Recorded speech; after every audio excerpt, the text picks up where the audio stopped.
അപ്പോൾ ഞാൻ എത്തിയിരിക്കുന്ന ചെങ്കൽ മഹാദേവ ക്ഷേത്രത്തിലാണ്. റീൽസിലും വീഡിയോസിലും ഒക്കെ കണ്ടിട്ട് പോകണമെന്ന് ഒരുപാട് ആഗ്രഹിച്ച ക്ഷേത്രം കൂടിയാണിത്. അപ്പോൾ ക്ഷേത്രം വന്നിട്ട് ഇത്രയും അടുത്താണെങ്കിലും ഫസ്റ്റ് ടൈമാണ് ഞാൻ പോകുന്നത്. അപ്പോൾ ഞങ്ങൾ എത്തിയപ്പോൾ ഉത്സവം സ്റ്റാർട്ട് ചെയ്യുന്ന സമയമായിരുന്നേ. അപ്പോൾ ഈ ക്ഷേത്രത്തിന്റെ ഹൈലൈറ്റ് എന്ന് പറയുന്നത് വീഡിയോയിൽ കണ്ട പോലെ ഹനുമാന്റെ ആ വലിയ ശിവലിംഗവും കയ്യിലേന്തി നിൽക്കുന്നതാണ്. ഒരുപാട് ശിവക്ഷേത്രങ്ങളിലൊക്കെ പോയിട്ടുണ്ടെങ്കിൽ എനിക്കെന്തോ ഈ ക്ഷേത്രം ഭയങ്കരമായിട്ട് ഇഷ്ടമായി.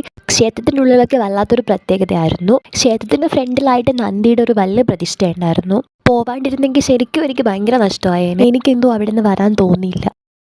ആ ക്ഷേത്രത്തിൻ്റെ പകുതി ഭംഗി പോലും എൻ്റെ വീഡിയോയിൽ കിട്ടിയിട്ടില്ല. സത്യം പറഞ്ഞ വീഡിയോയിൽ കാണുന്ന പോലെ ഒന്നുമല്ല, ഭയങ്കര രസമായിരുന്നു. അതൊക്കെ കഴിഞ്ഞ് ഞങ്ങളിതേ കമ്മലൊക്കെ നോക്കി കമ്മലൊക്കെ മേടിച്ചു. പിന്നെ ചെറിയ രീതിയിലുള്ള കുറച്ച് ഷോപ്പിംഗ് ഒക്കെ നടത്തി. പിന്നെ കൃഷ്ണൻ്റെ ഒരു വിഗ്രഹം മേടിച്ചിട്ടുണ്ടായിരുന്നു. അങ്ങനെ ഐസ്ക്രീം ഒക്കെ കുടിച്ചു. എനിക്കാണ് നല്ല രീതിയിൽ ചുമയുണ്ടായിരുന്നു. അപ്പോൾ ഐസ്ക്രീമും കൂടെ ആയപ്പോൾ അടിപൊളി. അങ്ങനെ അതൊക്കെ കഴിഞ്ഞ് ഞങ്ങൾ തിരിച്ചു വന്നു.